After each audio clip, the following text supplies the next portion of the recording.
সরকার মানুষের ভোটাধিকার ফিরিয়ে দিতে কাজ করছে বলে মন্তব্য করেছেন বিদ্যুৎ, জ্বালানি ও খনিজ সম্পদ মন্ত্রণালয়ের উপদেষ্টা ডক্টর মোহাম্মদ ফাউজুল কবির খান। সকালে পতেঙ্গায় চিটাগং বোট ক্লাবে অনুষ্ঠিত চট্টগ্রামের বেসরকারি চিটাগং ইন্ডিপেন্ডেন্ট ইউনিভার্সিটির CIU সমাবর্তন 2025 অনুষ্ঠানে একথা বলেন তিনি। এ সময় উপদেষ্টা বলেন, একটি বৈষম্যহীন সমাজ গড়তে চেষ্টা করছে বর্তমান সরকার।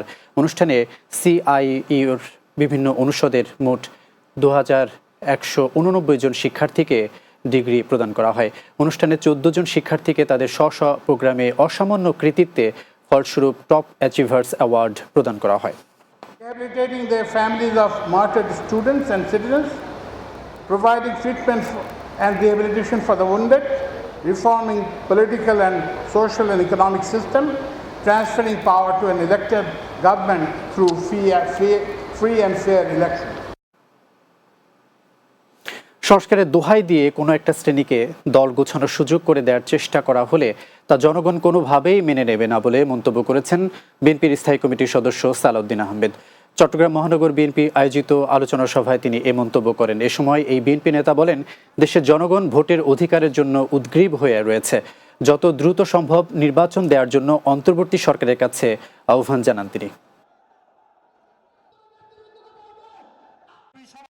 বিভিন্ন সংস্কারের বাহানায় বা কৌশলে কোন গোষ্ঠীকে সুযোগ দেওয়ার জন্য আপনাদের ক্ষমতা আপনারা দীর্ঘায়িত চান, তাহলে বাংলাদেশের মানুষ তার বিরুদ্ধে প্রতিবাদ করবে।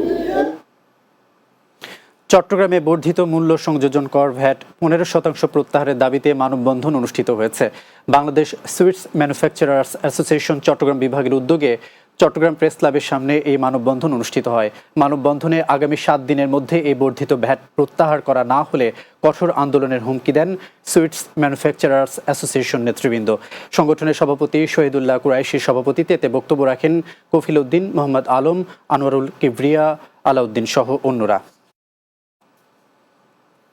চট্টগ্রামে অন্তর্বর্তীকালীন সরকারের সাবেক উপদেষ্টা প্রয়াত AF হাসান আরিফের স্মরণসভা ও দোয়া মাহফিল অনুষ্ঠিত হয়েছে। খান বাহাদুর ফাউন্ডেশনের উদ্যোগে দুপুরে বাঁশখালী গার্লস ডিগ্রি কলেজ মাঠে এই স্মরণসভা অনুষ্ঠিত হয়। সাবেক সংসদ সদস্য মাহমুদুল ইসলাম চৌধুরী সভাপতিত্বে সভায় প্রধান অতিথি ছিলেন city mayor doctor Shahadat Hossain. এছাড়া Bangladesh America chamber of commerce and ইন্ডাস্ট্রিজের senior vice president Raihanul Islam Chowdhury, উপজেলা নির্বাহী কর্মকর্তা মোহাম্মদ জামশেদুল আলম, সহকারী কমিশনার মোহাম্মদ জসিম উদ্দিন সহ অন্যরা উপস্থিত ছিলেন। এবারে খেলার খবর।